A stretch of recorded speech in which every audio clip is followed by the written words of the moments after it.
Hey guys, Will here with W.T.F car reviews, and today we're reviewing the all-new 2026 Toyota Crown Limited. And a big thanks to T and the rest of the management and staff here at Toyota of Tampa Bay for helping make this review possible.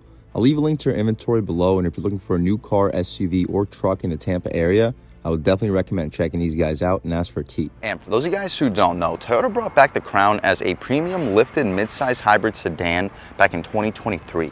Sitting on its 16th generation with some solid updates last year for 2025, adding heated and ventilated seats as a standard feature across all trim levels, heads-up display standard on the top Platinum, and a new sporty nightshade trim level. The 2026 Crown is available in 4 trims and 2 engine options. The lower 3 trims get Toyota's 2.5-liter naturally aspirated 4-cylinder mated to an electric motor, cranking out a combined 236 horsepower with an eCVT transmission. With the top Platinum trim level, mating electric motors to Toyota's turbocharged 2.4-liter, cranking out 340 horsepower, about 2 seconds quicker to 60, and a 6-speed automatic transmission. Ranging from the $42,000 XLE we just reviewed in this channel up to the top $55,000 Platinum, with the Limited that you see here starting at $45,950. What else do we get for that money? Let's jump right in. So this isn't a base model Limited. This has the advanced tech package, which is $3,570, including these 21-inch wheels, 360-degree camera, 1 year of Toyota's Drive Connect subscription, giving us lane change assist, front cross traffic alert, and traffic jam assist, with a 1-year trial to the digital key included on that package as well. We get 4-piece projector LED headlamps, unlike the bi-LED that we had in the XLE. LED daytime running light, black trim pieces, a little bit of aluminum down below, with some triangle pieces surrounding the forward-facing camera. This is a really nice looking sedan here with the radiator for the 2.5-liter and the wheel and tire setup with this advanced tech package, giving us these massive 21-inch dark chrome smoked rims wrapped in Michelin Primacy Tour all-season tires. Dimensions are 225, 45, R21. With 4-wheel drive, we shouldn't have any issue putting the power to the ground. A little bit of plastic cladding surrounding the wheel wells, and a little bit of added ground clearance compared to a standard Toyota sedan. We have black contrasted mirrors with LED turn signals on them, additional camera on the mirror to help us out with a 360. We get smart access for all 4 doors, a little bit of aluminum trim for the window trim, black pillars, and the panoramic moonroof here on the Limited, which is a standard feature for the Limited. I'll take a step back. Hopefully you guys can pick up the side profile. The rear end reminds me a little bit of a Porsche Panamera. Let me know in the comment section what you guys think. We get the same rear wheel and tire setup. The only difference is a smaller brake caliper, black trim piece in the lower door area, full LED taillights, turn signals, and reverse lights. We'll check those out in 1 second. Not a push to open gas cap.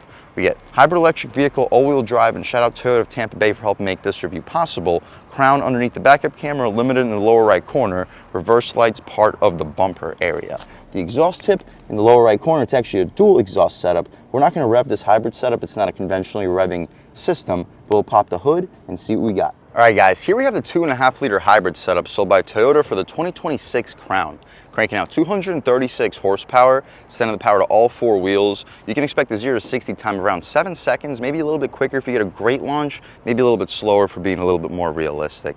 Averaging over 40 miles per gallon, though, made it to an eCVT transmission. But taking a step back, we can walk around this 2026 Crown one more time, and let's take a step inside and see what we get with a mid-level, high mid-level, well-loaded trim level for the 2026 Crown. Up top, we get soft touch materials, leatherette in the center, and a gushy soft leather armrest. 4-window auto-on touch, magnesium-looking door handle, 2-person memory seats, power folding mirrors, and a solid amount of storage down below with the JBL premium audio system here on the Limited as well. The seats are these leather trim perforated, heated, and ventilated buckets, well bolstered. You get lumbar control, you can recline, drop, lift, and slide the front seats with a Crown nameplate as we take a step inside. But taking a step inside, we can really check it out. So foot on the brake, engine start stop, and everything fires right to life. So as far as the layout, not a whole lot changes compared to the XLE we just reviewed in this channel, but there are a few more features here, like the eyesight sensors, the stocks of a satisfying click, auto headlamps, auto rain sensing wipers, that's an appreciated feature. Horn area is rubberized, the horn loud and aggressive. We'll do a window check. We don't get dual pane windows, but it's a thick single pane of glass. The infotainment adjustments, volume, voice commands, hang up and answer your phone calls, radar cruise control, and our skip controls on the right side, lane keep assist as well. tilt and telescoping steering column, interior brightness, trunk release, gas cap release, all hard plastic for the bottom portion, but nice soft padded trim for the center. The digital gauge display, we have an eco to power indicator, 160 mile an hour digitally illuminated analog speedometer, temperature outside, digital functions, and our settings. We'll take a quick look at everything that we could potentially adjust. Right now we're looking at eco, zone, and score. One more click to the right and we have our adaptive cruise control mode with our tire pressure sensor on the right side. One more click and right back to where we started. The 12.3-inch infotainment screen, Toyota is all subscription based for their infotainment. We're not going to put any of our information in for the potential owner of this vehicle. What we can check out is the backup camera, which is a really high resolution 360-degree camera here, too, standard on the limited trim. You can check out our different views, widen things up, and you can turn off the guidance lines and trajectory for one reason or another. Throwing right back into park though, we will return right back to the previous screen, and in reverse, check it out. The mirrors drop down so you have a much better view of your rear wheels. Drive mode selector behind it. Our drive modes include sport, normal, eco, and custom mode. So obviously if this was my vehicle, I would leave it in custom and customize it to my liking. For the purpose of this review, we'll start off in normal, try out sport, try out eco, and just see what the differences are. Traction control you can disable. We get an electronic parking brake with brake hold and EV mode. Hopefully we'll have enough battery to try that out. Worst case scenario, I was able to check it out in the XLE video we just reviewed in this channel, so make sure you check that out if you want to see EV. It works up until 25 miles per hour, so basically like a golf cart for your HOA neighborhood. Wireless phone charging pad, you can access your camera at all times. 2 USB-C ports, decent storage, and you'll fit 24, possibly 32-ounce bottles in these cup holders. Gushy soft leather armrest. It opens up in 2 different directions, perfect for the driver and a front passenger. A little bit of storage up top. It's all lined in felt, and you'll fit probably a 12-pack of 12-ounce cans in the center console. The glove box, soft touch above, hard plastic for the glove box itself. It's not the largest. You'll fit 15-ish license plates. Should be able to fit a pair of shoes, probably 3 to 4 Harry Potter books. The dashboard, hard plastic for the frame of it, but soft touch for the entire dashboard itself. No heads-up display, but that is standard on the top Platinum. The JBL tweeters too. We don't have the removable center speaker, but it's a very solid audio system. Finally, the Limited gives us the standard panoramic moonroof. We'll see if it opens up. I don't believe it does, but it's a very large panel of glass. Yeah, it does not open up, and the interior lights are LED. We'll leave the shade open though, so when we hop out back, you guys can see how much light is brought into the cabin. But that's about it for the front seat, at least, of this 2026 Toyota Crown Limited. Let's take a step out back, see how much space is offered back there. Check out the cargo space, and let's take this car out for a drive. So soft touch materials up top, leatherette in the center, and a gushy soft leather armrest. Auto one-touch windows, 2 JBL speakers, magnesium style door handle, some metallic flare outside of the window controls with heated front seats, and you'll fit a big gulp down there with no problem. The second row seats are really well bolstered, some of the best bolstered back seats in the business. With perforation, they're heated, not ventilated. Wouldn't be expected though. Legroom, I'm a little bit over 6 feet tall, sitting behind my seat settings, and I still have about 6-7 inches of knee room. Headroom, even with this glass roof, I have about 1.5 inches of it because Toyota gives us a nice cutout for where our head will sit. So if you're under 6'5", 6'6", I think you'll be comfortable behind your seat settings with no problem. We get map pockets behind each of the front seats, air vents that are appreciated, and USB-C ports. Center cubby gets this rope. You can pull it down, gushy soft leather, cup holders. You'll fit 16, possibly 24-ounce bottles in there. We get a hook for both of the grab handles back here, and a ton of light brought into the cabin thanks to this large glass roof with LED interior lights. That's about it though for the back seat. Let's take a step out in the cargo space, see how much space is offered back there, and then take this 2026 Toyota Crown Limited out for a drive. So the button opens the trunk right over here. Hopefully you can pick it up on camera, and also a massive set of JBL speakers out back. The cargo space, the hinges are not covered, so make sure you don't load anything up higher than this level or it will crush your cargo. But it's an impressive amount of cargo space. I'll leave a link right here to show you exactly how much there is. You fold the second row seats down 60-40 split. The wheel wells do protrude a lot, so I wouldn't expect you to fit more than like a 45-inch TV through there. You'll probably fit a 50-inch TV just in this cargo space alone. Secret storage, it is a hybrid, so probably not a whole lot of it, but as you see, we get a spare tire and a little bit of storage outside of it. That's about it though, guys, for the cargo space. We can shut this trunk right down, take a step back, and walk around this 2026 Toyota Crown Limited with the advanced tech package one more time. It is a really nice hybrid premium vehicle with heated and ventilated seats, upgraded audio system, and surprisingly peppy performance for an entry-level powertrain. But speaking of the performance, let's take this 2026 Crown Limited out for a drive and see what it's got. All right, guys, now we're just about seeing everything we need to see with the inside and outside of the all-new 2026 Toyota Crown Limited with the advanced tech package. Let's take it out for a drive and see what it's got.